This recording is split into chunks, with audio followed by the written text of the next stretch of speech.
4-1 in that win against West Ham. And let's go straight to Villa Park and get immediate reaction. One of the goal scorers, Ollie Watkins, is waiting to talk to us live. Thank you for waiting, Ollie. Good to see you.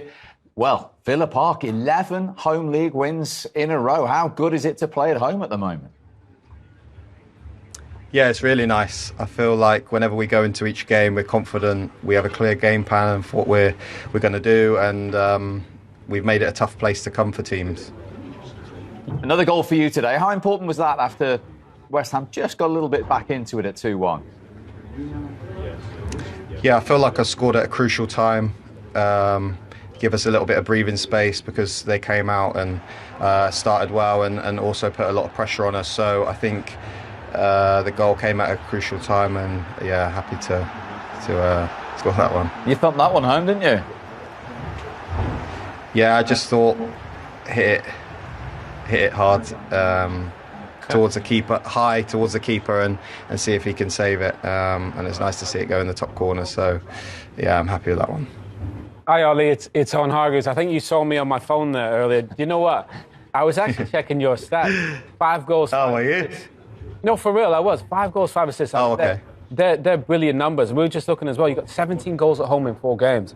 I mean, it's quite remarkable, really, the firepower that obviously yourself and Diaby and Luis from midfield. There's so many options, so many different goal scorers this season.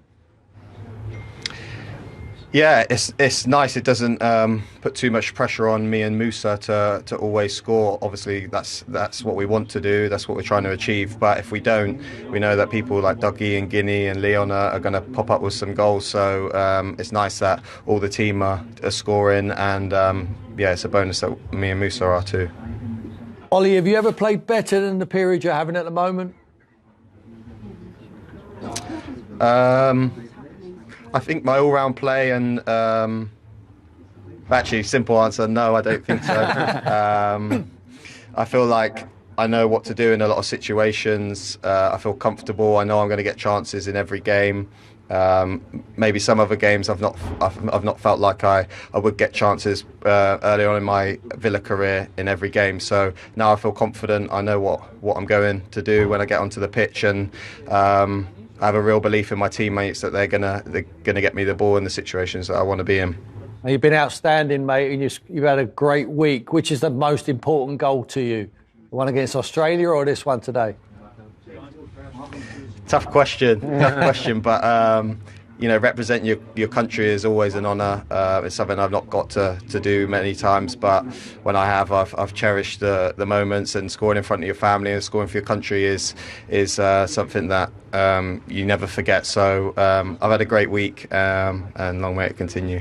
And in all seriousness, since Unai Emery came in, no Englishman has got more goals in the Premier League than you. What's he done to you? What's he said to you? What chinks of difference in your game to get those numbers up?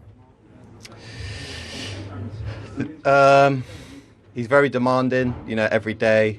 No matter if I've missed 3 chances or came in and scored a hat-trick, he's telling me to keep working. And I think that's the sort of attitude you need, and to be happy, just to keep pushing on.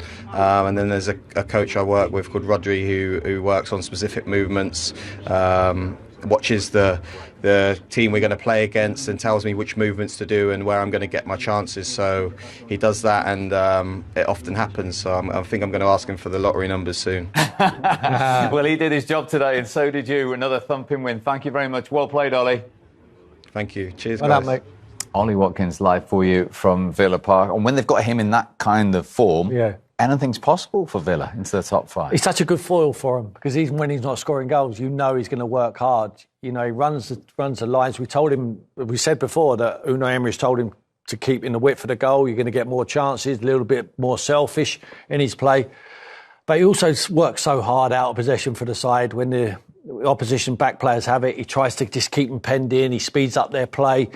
And invariably, they turn over possession because of the pressure and what he's putting on. And then they're winning it in the final third, and his movement's fantastic. It was a good insight with the guy, Rodri, who he's working with, telling him where he can hurt the opposition who he's playing against. So that small detail, I think Unai Emery has brought to this Aston Villa team and squad. And they've been fantastic, and I think the manager has to take all the credit, but the players have just responded to him. Interesting to hear him say there as well, on the back of your question, that he doesn't feel the pressure. Perhaps he did under Steven Gerrard as the one to always score goals because they've got so many different threats and goals around the team. But I think that also comes from the way that they play. You know, you think about Villa for a spell there. They were kind of lower down in the table. They weren't creating as much. They were more defensive, played on the counter. All of a sudden now, with Emery squeezing the pitch, they play higher up. You know, and obviously Cash covering the width, Diaby coming inside, which he links with Watkins well. They have such a different style. And I think all he knows he's going to get chances. And even if he's not scoring, he's scored 5, which are great numbers. He's got 5 assists. You know, so they have all these different options. And I still think Ramsey's one of their best players. Yeah. I know he's out injured. I think he's a fabulous young player. I think he'd be a top 4 player.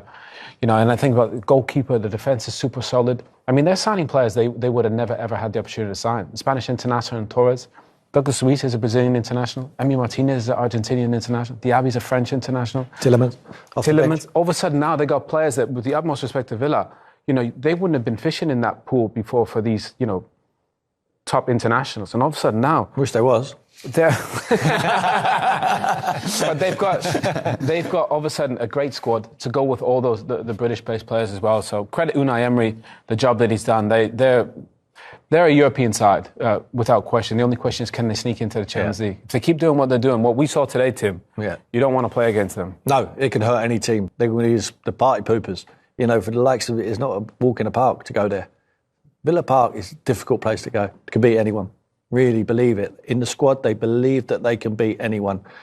You know, I'm talking about the likes of Liverpool's and the Man Cities. You know, they'll beat anyone. They will be the party poopers of this season. Determine who wins the Premier League. They're going to have a say in it. And that's a foundation for any European push in any season. Well, like Tim said, if they get one goal up, which they invariably do, but you can tell by that minutes trail, then, you know, with that stadium, that atmosphere, and the style of play that they have, and the way that they press and they squeeze the pitch, I think that record's going to continue. I mean, 17 goals scored in 4 games. That's truly remarkable. I think that's 4 more than any other team in the division. And we got teams that've got, you know, spent hundreds of millions of pounds on players. So Aston Villa are the real deal.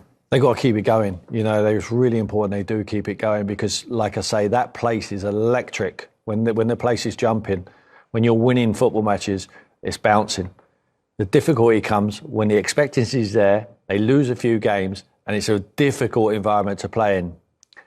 That walk from where the dugout is to the touchline, at the moment, that's the best walk in the world. I would have took pigeon steps down there. Mm-hmm. You know, when you're walking past your home fans and you're listening to them, it's not a nice place when you ain't winning football matches. You know, you're having to listen to the stickers, you're walking down there. I've done it myself. Fortunately for that manager, it probably won't even come because they recognise that he's the best manager they've had for a very, very long time.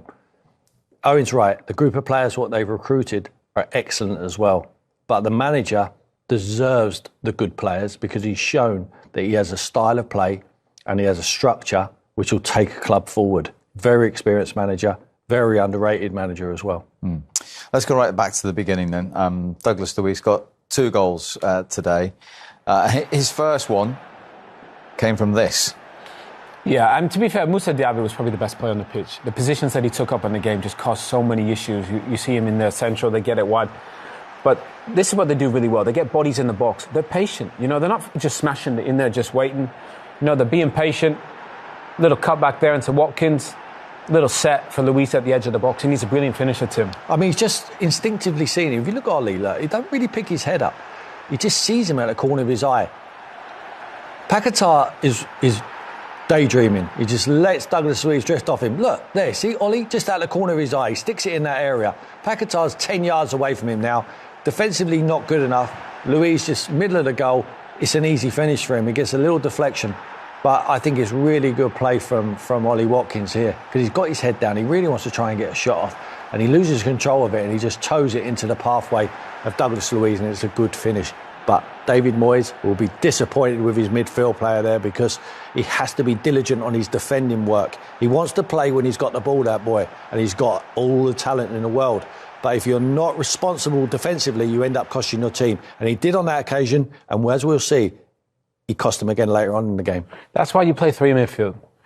Kamara's at the base of the midfield as a defensive one. McGinn and Luis, they pick their spots when they can get forward. If they got control possession, Tim done it, they get forward. McGinn's is a good finisher. You know, he can score. Luis is a good finisher. He can score. And that's why when you play, if you just play two, you get outnumbered and you can't make that run. When you play three, one of them can gamble. And we've seen Douglas Luis do that. What's that? Seven straight home games that he scored. I mean, incredible numbers. Yeah. Unfortunately, as you're going to highlight now, Paquetá again at the start of the second half as West Ham were trying to start on the front foot and get back in the game. Steve, he just takes that extra touch in the wrong areas. I don't mind if he's in their final third and he's around the penalty box, because I think he can open up the play. Look how many touches he has here. That he's defending. What he's trying is self-indulgence. He's trying to show everyone how good a player he is. And in the end, there's that one touch too many. And he puts defender in no man's land and constantly just steps across him. It's a clear penalty for me. But he needs to learn. He's in a responsible position of the pitch.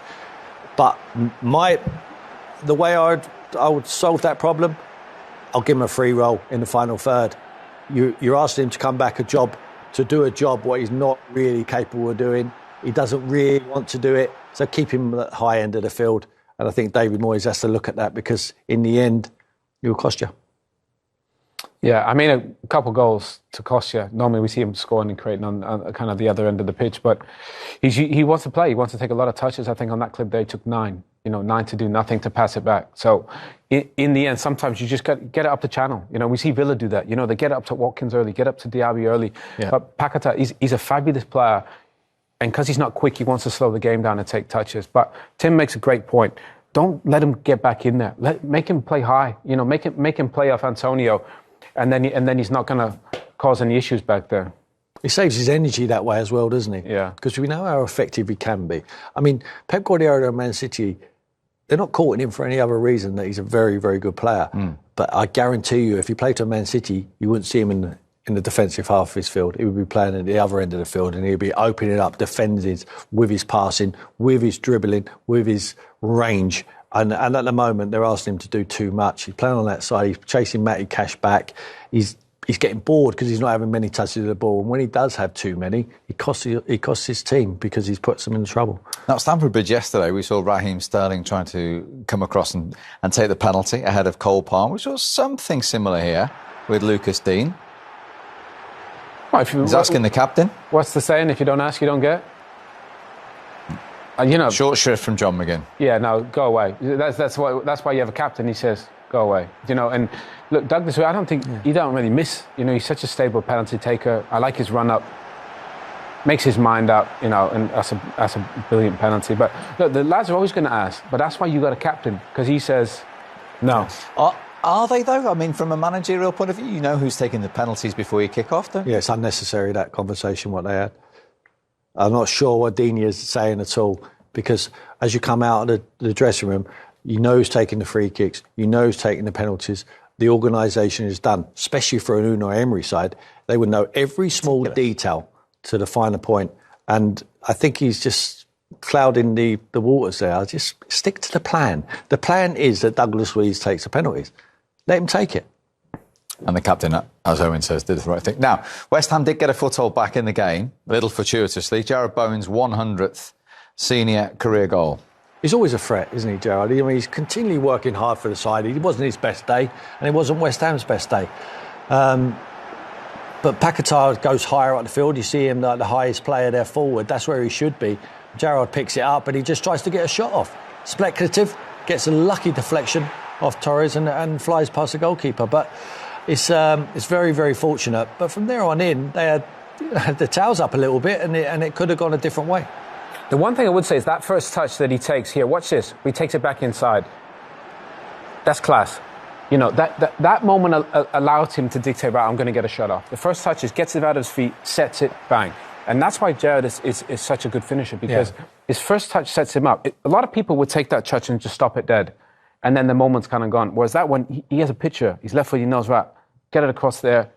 If the angle's right, I'm going to get a shot off. And that's why he's in such brilliant form, because he makes the right decision at the right time. Yeah, 100 senior career goals for him. He's equalled the Premier League record of the first 5 away games of a season, scoring in each and every one of them.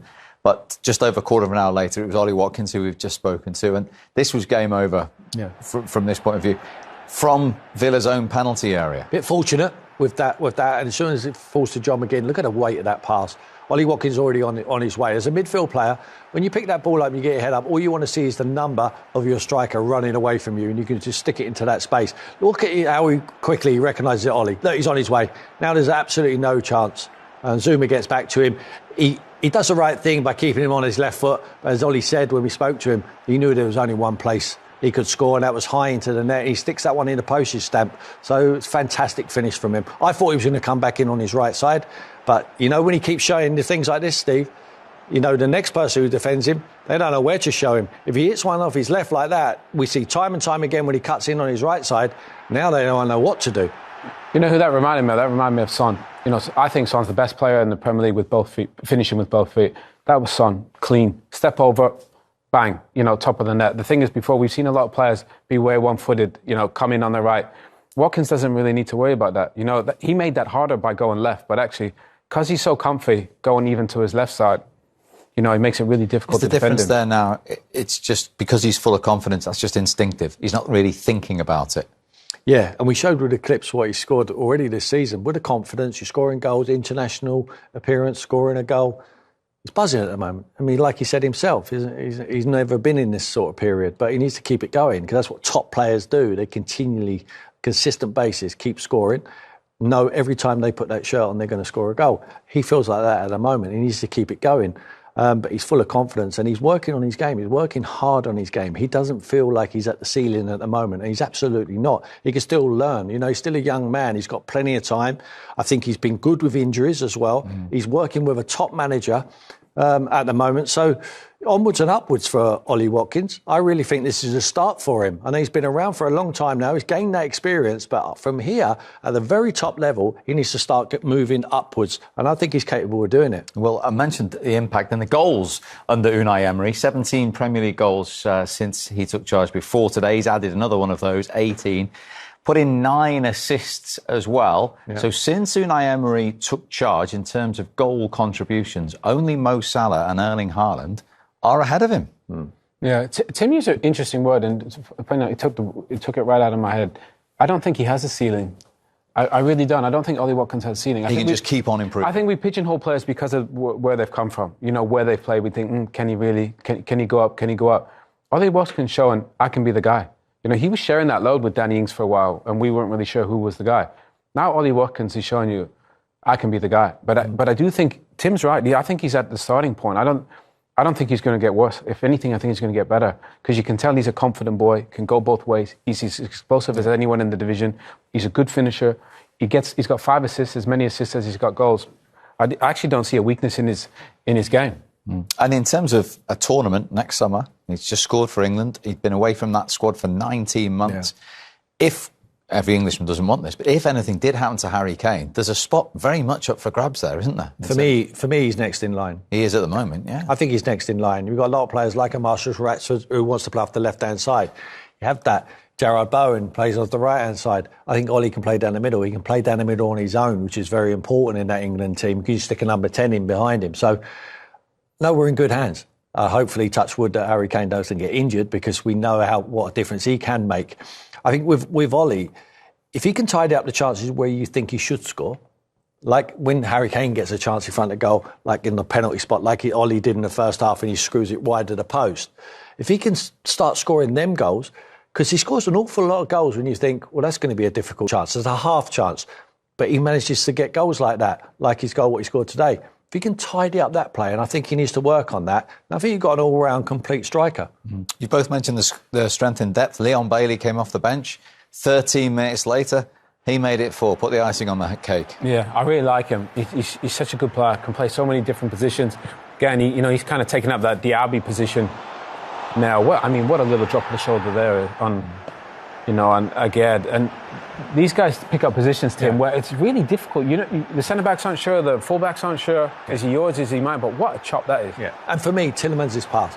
He has to get it through there because they're closing the gap. It's an eye of a needle pass. But he knows if he trickles it through, he's never getting there. So he forces him into taking it out onto his back foot. So he almost makes it. And then the step over. And then when he steps inside, you just know it's going to end up in the top corner. 2 players who were sitting next to each other 5 minutes earlier. come off the bench with the correct attitude to work for the team, to want to get in this side because they know how exciting it's looking. So they're going the right way about it. 11 home league wins in a row. High time we heard from the Villa manager, Unai Emery. Unai, congratulations. 11th home win on the spin. In terms of performances amongst those 11 victories, how does that one rate this afternoon? Good evening. Firstly, we are feeling very good at home with our fans. And we tried connecting with them. We tried add their support of us, transmitting their energy. And that is, firstly, we are doing and trying to get us an objective. And then try to play in our style, our idea, try to push. And I think today, more or less in 90 minutes, really, we did well and we imposed in a lot of minutes our style, our idea, our positioning. And then, of course, always trying to respect them. We won, and I think clear. This is the fourth time you as a manager have won 10-plus home games on the bounce. What does it take to get that kind of consistency and belief? For me to play at home always is something special, and we have to feel it. We have to connect with our fans. We have to be at home always focused and strong in our structure, defensively, offensively. But overall, we have to create a big atmosphere here with our supporters, with the crowd, and really feel they are really playing with us. We spoke before the game about how you've improved players here like Ollie Watkins, but Douglas Luiz's form this season so far, it's now his best scoring season. He's beaten last season's total. How big a contribution is he making? First is him, because he has to try to be demanding in everything, and he is doing. And really I'm very happy with him, and I think he can do better. Some moment after he scored 2 goals, we were trying to control the game with keeping ball possession. I was a little bit angry with him because he was a little bit relaxing. And really, I think we have to be everybody aware about how we can improve, how we can as well get another level in our way individually and collectively, and that is the objective I have with the players and as well with Douglas Luiz. Is that the key to success, that when players think they're doing well, that you tell them they need to do more? Of course, because they scored the goal, and again we needed to push, to control the game, to score another goal, because they have very good players, West Ham, and they are getting the box, connecting with the ball possession between their players, something easy, and they had corners, they had fault, and I was very, very demanding myself with them, trying to score a second goal, trying to control of the game with keeping ball possession, good positioning, and after their goal, we reacted very well. We scored the third goal, and after it, I think we control again, like I think we have to do here. What is coming clear is that you have a team full of confidence. We've seen Ollie get another goal, but Leon Bailey's goal, coming and scoring a goal like that off the bench, does that come with a team that's got confidence and momentum behind it? He's important, and he's going to be important when he's playing minutes like today, scoring, helping the team, being committed, and hopefully he can be in the same way the minute he played today. But with Leon Bailey, we know his potential, and my challenge as well is try to get him being consistent in getting his best performances, and as well scoring goals, doing assists, and like today, I am very happy. Very quickly and finally, you're 2 points off first place, 5th in the Premier League tonight. What's possible? We are not contender to be in the top 4. We are not contender to be in the top 7 teams at the beginning. But of course, we have to take our dreams and try to get them. And one of our dreams is to be with the top 7 teams. And of course, try to do something this year in Europe, and try to get again something this year, and of course to get Europe is very important, and that is the work we have to try to try to be very, very consistent in the way we are doing. Unai, well done. Thank you. Thank you very much. Well, he celebrates a year in charge of Aston Villa on Tuesday. 24 wins from 41 games in that period. And only in Premier League points, Liverpool, Arsenal and Manchester City have more in that time. So basically, since he took charge, Villa are fourth in the Premier League. They were third from bottom when he walked through the door. So just put into context, in 12 months, the job that he's done at that football club. I think he's done an amazing job. He's not only arrested the problems what they have on the pitch, he's obviously controlled the ownership as well and the recruitment. And now there's no scattergun approach. It's obviously his plan.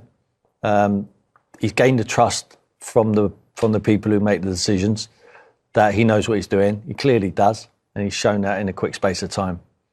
I can't speak highly enough of him. I was a bit not disappointed, surprised that he's playing down the fact that they won't be in the top 7.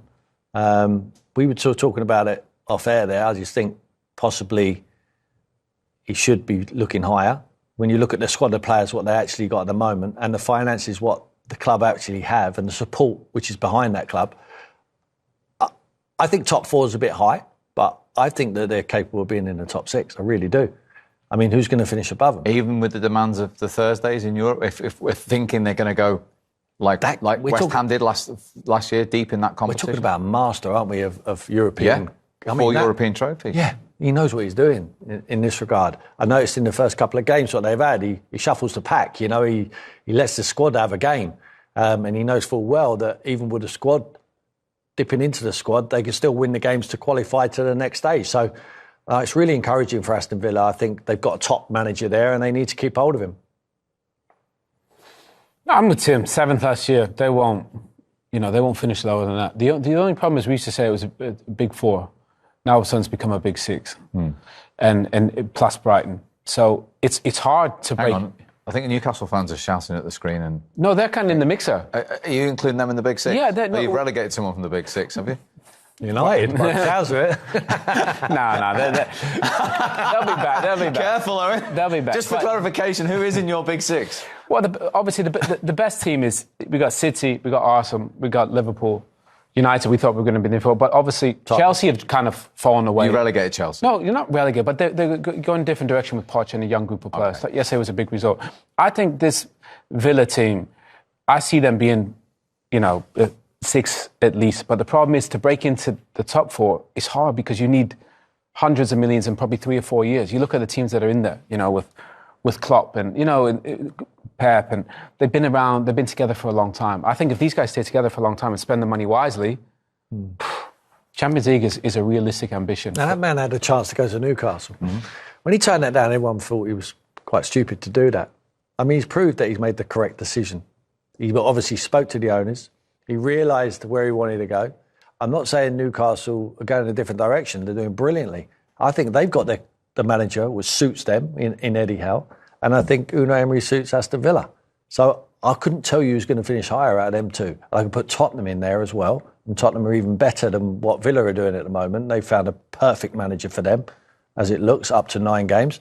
So, look, it's a brilliant league. It's a far more competitive league than we've had for many, many a year. Just for clarification, who's in your big 6? Still the traditional one, or just because Owen's is slightly different? Well, Tottenham are going in it. Yeah. And then, I would say that there's 2 North London clubs because it's about North London at the moment. Man City, Liverpool, obviously. Chelsea drop out. Chelsea, I wouldn't rule out a Pochettino side. I think they're gaining fitness now. They're picking their players back to fitness. So no Man United in the top 6 for you either? Well, at the moment, no. I think they'd have to improve massively. But we know that the manager there, Erik ten Hag, he's capable. He's done it last season, but he needs to improve. At the moment, they're in reverse.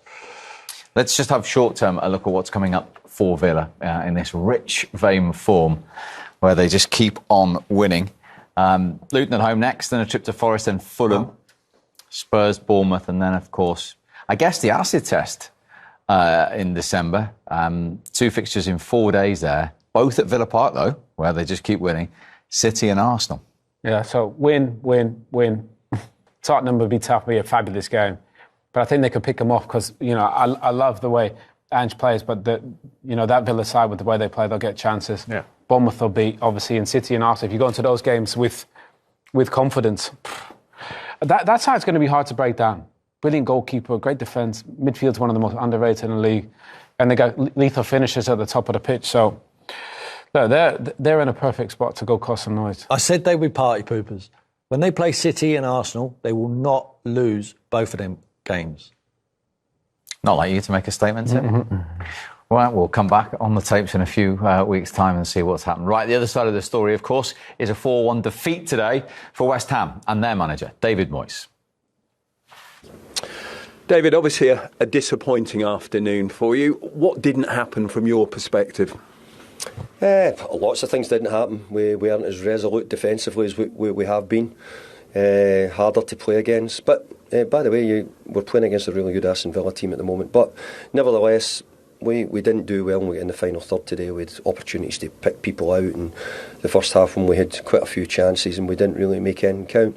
And we were narrowly 1-0 down at half time. And obviously we're coming out hoping to get ourselves in the game. We gave away a stupid penalty kick which didn't help us. But all credit to the players, they fought back and got a goal back, and we made a bit of a game of it at that time. Just with regards to the penalty, some of your bench who were close to me thought at first that it may have been a little bit questionable. Have you had a chance to re-look at it, and what are your thoughts? Yeah, but if we're only going to discuss that, then there was other things in the game. But what I would say is, I don't think Eddie should go to ground for the tackle, but I don't think it's a penalty either. But there you go. At 2-0, you may make it 2-1, and it seemed that the momentum was with you. Was there an opportunity there? Were there opportunities missed? I think there was opportunities all game. I thought any balls we played into the final third today were poor choice, or not executed well enough, or not got the right weight in the ball, or never picked MD out on cutbacks or crosses in the box when we get near it. So that was probably the biggest disappointment. There was lots of things that were actually okay, but ultimately then when you're not scoring and it's not quite your day, then you make sure that you don't concede any goals and you're hard to beat, and you'd be a bit ugly at the back if you have to be, and we were actually very nice to them and helped them. There's no doubt this club's come a long way during your tenure, winning that European trophy last season. All 3 defeats so far this season have come against clubs in the top 6. Does it still show that there's work to do for you to take that step up, that you're still growing? Well, I see the players every day, and I know the levels, and we've got to, for us to challenge Aston Villas and the teams at the top that you're talking about, we're going to have to play really well and keep it up, because I get a chance to see the players. They're good players, but as you can see today, if this is the levels we're having to play at, we're going to have to improve greatly on what we've done today. David, thank you. Thank you. Thanks, Craig. Yeah, in a day where they dropped their levels of recent times? Not necessarily. I think you think back to that goal, the Watkins one, the 3-1. Kudus gets the ball and he takes a bad touch and he goes behind him. If he takes that forward and he gets to the edge of the box, that could be 2-2. And they're kind of the fine margins. Obviously, Villa were the better side. I think they got a better squad. But I think West Ham, I'd like to see Kudus play in that side, instead of Souček. I think he gives them so much more. I think they're more of a threat. Then I think they'd be even more interesting to watch. But no, I think David Moyes that's a tough game. Teams are going to struggle there. That's the most home side in the whole Premier League. So no shame in going there. But I do think I'd love to see one tweak into that side. I don't think they needed Souček today. I think Kudus I love him. I think he's a fantastic player. And I'd love to see him just play more with Paquetá, with Ward-Prowse, with Alvarez. The little moments got away from them today. And normally they win those battles. Let me bring you back to Paquetá, because he's a special talent, as you rightly say. In the window, Pep Guardiola wanted to sign him. But where exactly would you play him to get the best out of him? I'd play him as a 10, higher out the field. He's got so much ability, he's so comfortable on the ball. His range of passing is fantastic. I think he's got an eye for a goal. He can drift in positions. Where you don't want him is on the ball in his final third, because he takes too many touches. You can see the range he's got. I mean, you can see it. They haven't got too many like this. And like some of the skill and some of it's audacious. Some of the stuff he does. I mean, look, it's just class. But it's almost like he's showcasing himself for the next move, for me. I mean, he's got a load of self-indulgence in him, and I don't mind if he's got that, if he's in and around the opposition penalty area. Look, fantastic. I mean, you can't get anywhere near him. It's fantastic when he doesn't give the ball away. But as we will see on a few other clips, he gives the ball away in wrong areas of the pitch. And, I mean, that one he should score. That's an easy chance. That's a overhead kick, and that's on his right foot. He just sleeps there. He lets Douglas Luiz go, makes a run on him, and he cost him the first goal. And for me, he takes too many touches here, self-indulgence again. You know, has too many touches, shows everyone how good he is. Look, show my strength, picks a poor choice of pass, and Konsa gets brought down. And that's 2-0. And that's due to him. And he's their best player. I'm not taking anything away from him, but I just think he's not playing in the correct position. I really believe that. I think you can build a team around this boy, but you need to put him in the correct position. At the moment, if I was going to pick a player for January for West Ham, need a centre forward. I think Antonio does okay, and now and again he's like unplayable. But it's every now and again you need a centre forward as quickly as possible. Need someone who's going to be a vocal point to bring people like Paquetá into the game, hold the ball up, good movement, knows what he's doing. I think they're a bit off the cuff when they go forward, but they've done brilliant this season. But consistently, you know, really challenge at the top of the Premier League. They need some players, need some quality. I mean, Ivan Toney's the one that screams out. He'd be perfect for them. Ben Rama can play off the left. Kudus can play in one of those wide areas. No Souček. Then all of a sudden, you know, the reason he was playing off the left is because the midfield three was Alvarez, Souček and Ward-Prowse. But I do think, you know, we saw in those clips, they're brilliant clips, by the way. You know, he could have scored an overhead kick, could have created a couple of goals, but he gave away 2 goals.